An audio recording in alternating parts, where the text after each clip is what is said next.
Welcome to Subramani. One of the toughest things is to keep saying no to business proposals which come your way. There I feel you're better off thinking like a banker than like a investment banker, because every banker concentrates on will I get back the money, because he's not going to make any great upside. He is in fact going to lose his complete capital if it's a bad call. So every banker considers risk far better than an investment banker or broker or an investor, because an investor says, oh, I'll put money in 10 companies, 2 will do extremely well, 2, 3 will do well, and 3, 4 will go away. Now 3, 4 will go away to me sounds like, are you mad? Why would you put money thinking it is okay if it goes away? To me, losing money is far more difficult than not gaining money. I don't mind losing opportunities, but I would be like they say that if you have been burnt by hot milk, you would get, even when you get curd, you will keep blowing at it thinking that it is hot, right? So we are all in that category. I don't like taking risk, and I'm very scared of risk, so I'm very, very scared of losing money, and that has perhaps helped me in the last 43 years. I can't understand how people concentrate on return. Why do people look at return without looking at risk? To me, it does not make any sense. So I remember in the 1980s, we used to deal with a bank, and the bank had one person in risk, and his name was Radhakrishnan. And he would routinely say no. So for us, it was like going to Radha with a proposal and Radha saying no. So we had named him Radha Na Bole, because he would say no to everything. And this is from the famous Lata Mangeshkar song where she sings about Radha Na Bole. I mean, it's a famous song. So we used to call him Na Bole. And the greatest learning from him was to identify bad businesses. So if you think a business is wrong, or the promoter is wrong, or the promoter is too flashy, or the promoter is living beyond his means, or the promoter has some vices. I remember doing a 140-page due diligence on a promoter in which an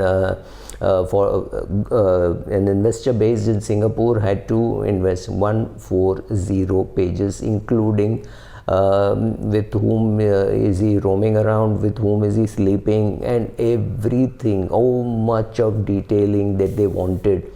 And I said, hardly 3 groups in India, 3, 4 groups in India where you can put your money, but other than that, you will not be able to put your money. So much of due diligence on groups. Then you realize why this company, why this investor was so rich. He was richer than perhaps the Birlas at that point in time. I'm talking of maybe 2000 or even earlier than maybe 1990s. So much of an obsession about risk, so much of an obsession about knowing the quality of management. To me, both these things are the only thing which matters. Nothing else matters. Even a bad business cycle, if you have invested too much in advance, suppose you have invested too much of money today in cement, and cement margins are down because raw material prices are high, or whatever be the reason, I would still not mind if I know that the promoter is good. If the promoter is good, yes, you can get the cycle wrong. You can enter late, you can enter early, you could have stayed too long. All those mistakes you can make, but you can't make mistake in management. So whenever there is some poor quality management share offered to me, I just look away. To me, it doesn't matter.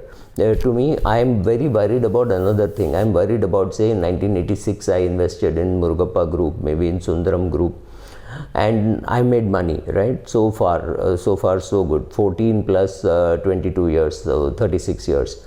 But I don't know how the next generation is going to behave. To me, that is risk. It's easy to say that the apple doesn't fall far from the tree, but what changes could be happening in that group, whether they are getting more greedy, whether they are getting into businesses which they don't understand what will happen, I have no clue.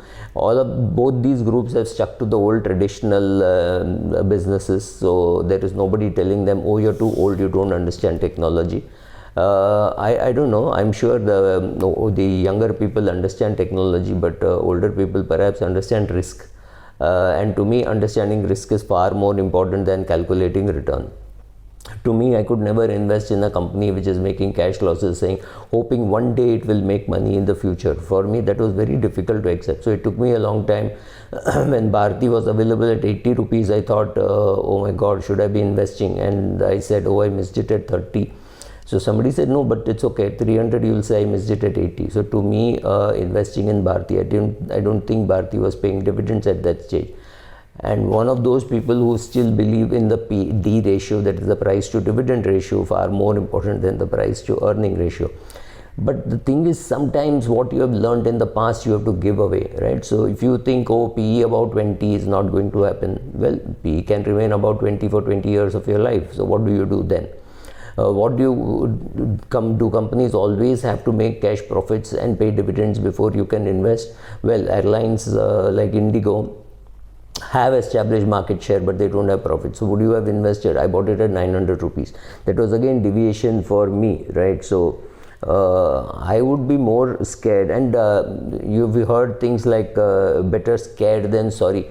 Only thing is, some changes that I'm making from an older person, say 10,000 years back, you saw an animal which looked like a deer, or it could be a tiger, and you climbed up the tree, and then if it turned out to be a deer, the effort got wasted. To me, that effort has not got wasted. It's okay. Perhaps it made me stronger. Perhaps it taught me that better to be safe than sorry. But today I don't do that. I take partial risk. So if I have 10,000 shares of a company and I think something is wrong, it's going to drop in prices, I go and sell off, say, 2,000 shares or 3,000 shares, and then if it goes down and I think the fall is temporary, I buy it back. So I will keep trading in my investment position, and I will very rarely invest in my trading position. So that I don't do, but I do this. But am I scared? Of course I'm scared. Am I shit scared? Yes, I am shit scared. But do I think that I will be able to pick up the best management? No. To me, good management, decent management is good enough. It need not meet all the standards. For example, I'm not a great advocate of investing in Tata Group companies. At least I was not till about a year and a half back, and now I find that they've got maybe 2 years back. Now they are concentrating on share price. I don't know who is, I don't know how, but now I'm participating in those rallies. So I'm very happy that I bought Tata Power at 30 rupees or Tata Steel or Tata Motors. Somebody is definitely pushing the shares. Somebody is participating. So is that a risk? Maybe it is a risk at a later stage. Maybe it's a risk at a younger stage of any business. Maybe it's a matured business, so now I'm not so scared. I'm not worried that Tata Power will go back to 30 rupees. So I may keep a trailing stop loss at 230, but I'm not really worried too much about the risk in that group, right? So earning per share to me is very important, but a lot of other things are also important. For example, when I've lost money in companies with a very small share capital base, a very low market cap, that is, I've lost money in bad geographies. I've lost money in, say, I don't know, many of you may not have even heard of United Group and all. They were all Hyderabad based. So once bitten, twice shy. I don't mind watching Telugu movies, but Hyderabad companies, no. To me, it is a complete avoid. Do I only look at companies with low debt? Yes, but I also look at companies with more debt if the company is growing fast, the company has enough margins to pay the loan, because these are companies which everybody else avoids. So therefore you get these shares at a good price. But also I would be very happy if it's a Tata Group company with a lot of debt. Like Tata Power to me was attractive even though it had a lot of debt, because you know that somewhere they could step in and they repay the loans in case of push comes to shove, right? So that does not really matter. The question is how much of market share they have. To me, that's very important. It's a question I've always been grappling with, saying, look, if they have market share, one day the ratios will fall in line, and the return on equity, it never matters if the company is making losses, right? So if the company is making losses, ROE, PE, none of those words make any sense. So to me, to that extent, it doesn't really matter. But yes, if it's a running company, if it's 5 years old, 7 years old, 8 years old, if it's a hotel company and it is not making money, I will not buy it just for the prestige.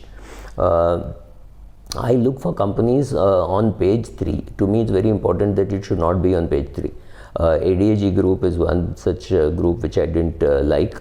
Videocon Group I didn't like at all. JP Group I made money, but at some stage I said infrastructure, North India, Delhi based, chances are you will lose money. So JP Group I was out. Modi Group, not too many listed companies now, perhaps I was out. So lot of companies I keep looking at, I keep reading, and I keep exiting, right? So Hero Honda, a good buy for me, because I thought Hero will keep a watch on Honda and Honda will keep a watch on Hero. So but when Honda pulled out, I pulled the plug after a couple of years, maybe year and a half. I had built my position slowly, and I tapered my position slowly. One of my very good investment strategy business, from an investment strategy, the way I built the position, the way I held, the way I sold, everything. I mean, I must have entered sometime in the 1990s, 94 perhaps, the IPO, and I must have exited in about 2010 or 2012. Full ride I had of that, or was it 1984? I'm not very sure. 84, 94. I'm sorry, but I'm a little confused. So I also like to look at companies with a long runway, long opportunities, and they're looking for better businesses. I also like companies to see, I mean, this is again a survivorship bias, because I have survived for long. I like to see companies if they have survived for long. To me, all these things are important, and to me it's very important that I concentrate on risk. So right now I don't find it a great time to be investing, but I still buy. I keep investing. I keep I keep trading, and I'll do a video on different investors think differently for different purposes. That's it. Thank you.